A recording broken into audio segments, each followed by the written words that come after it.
Zoho FSMൽ service report എങ്ങനെയാണ് create ചെയ്യുന്നതെന്ന് നോക്കാം. അതിനായി FSM ഓപ്പൺ ചെയ്യുക. അതിൽ വർക്ക് ഓർഡർ മാനേജ്മെൻറ്റിൽ സർവീസ് റിപ്പോർട്ട്സ് ക്ലിക്ക് ചെയ്യുക. സർവീസ് റിപ്പോർട്ട്സ് മൊഡ്യൂൾ ഇവിടെ ഓപ്പൺ ആയി വന്നിട്ടുണ്ട്. ക്രിയേറ്റ് ചെയ്തിട്ടുള്ള സർവീസ് റിപ്പോർട്ട്സ് ആണ് ഇവിടെ കാണുന്നത്.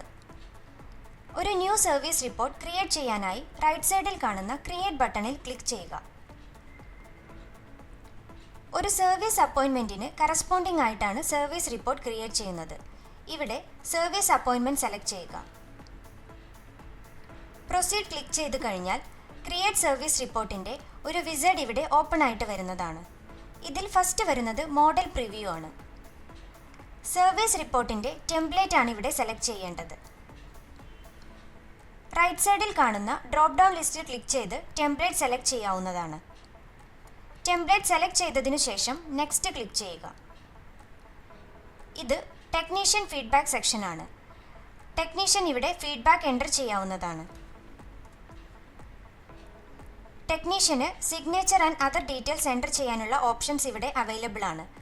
ഡീറ്റെയിൽസ് എൻ്റർ ചെയ്തതിനു ശേഷം സേവ് ആൻഡ് നെക്സ്റ്റ് ക്ലിക്ക് ചെയ്യുക. നെക്സ്റ്റ് വരുന്നത് കസ്റ്റമർ ഫീഡ്ബാക്ക് സെക്ഷനാണ്. കസ്റ്റമറിൻ്റെ ഫീഡ്ബാക്ക് ആണ് ഇവിടെ എൻ്റർ ചെയ്യേണ്ടത്.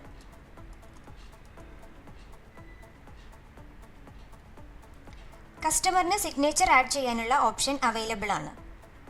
ഡീറ്റെയിൽസ് എല്ലാം എൻ്റർ ചെയ്തതിനു ശേഷം സേവ് ആൻഡ് ക്രിയേറ്റ് ക്ലിക്ക് ചെയ്യുക.